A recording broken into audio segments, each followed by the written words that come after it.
தமிழ்நாடு அரசின் நகராட்சி நிர்வாகம் மற்றும் குடிநீர் வழங்கல் துறையில் பணி நியமனத்தில் 888 கோடி ரூபாய் முறைகேடு என்ற குற்றச்சாட்டு எழுந்திருக்கிறது. கூடுதல் விவரங்களை செய்தியாளர் பாண்டியராஜன் வழங்க கேட்கலாம். பாண்டியராஜன் வணக்கம். இது தொடர்பான விவரங்கள் என்ன சொல்லலாம்? பாமக தலைவர் அன்புமணி ராமதாஸ் வெளியிட்டிருக்கக்கூடிய அறிக்கையில் அதிர வைக்கும் 888 கோடி வேலைவாய்ப்பு ஊழல், காவல்துறை வழக்கு பதிவு செய்து ஊழல்வாதிகளை கைது செய்ய வேண்டும் என குறிப்பிட்டிருக்கிறார்.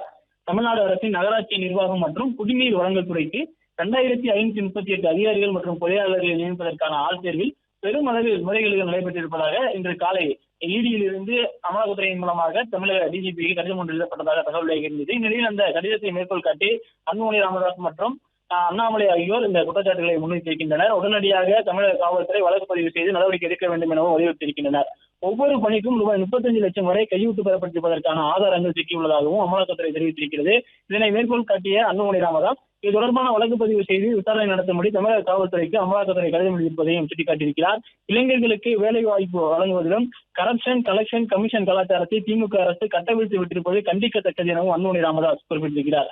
தமிழ்நாட்டையே ஒழுக்கும் வகையிலான இந்த வேலைவாய்ப்பு ஊழல் குறித்த விவரங்களை பல்வேறு செய்தி நிறுவனங்கள் வெளியிடக்கூடிய நிலையில இடியினுடைய இந்த கடிதம் என்பது ஆதாரங்கள் பூர்வமாக இருப்பதாக காரணமாக தமிழக காவல்துறையுடைய வழக்கு பதிவு செய்ய வேண்டும் என அவர் குறிப்பிட்டிருக்கிறார்.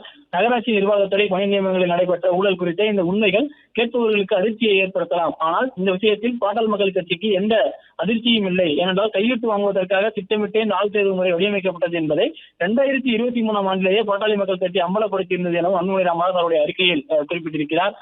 ஒரு பணிக்கு அதிகபட்சமாக 35 லட்சம் என்றால் 2538 பணிகளுக்கும் சேர்த்து 888 கோடி அளவுக்கு ஊழல் நடைபெற்றிருக்க வாய்ப்புகள் உள்ளன.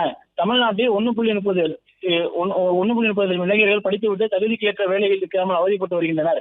அவர்களுக்கு வேலை வழங்க திமுக அரசு எந்த நடவடிக்கையும் எடுக்கவில்லை என அன்புமணி ராமதாஸ் சுட்டிக்காட்டியிருக்கிறார்.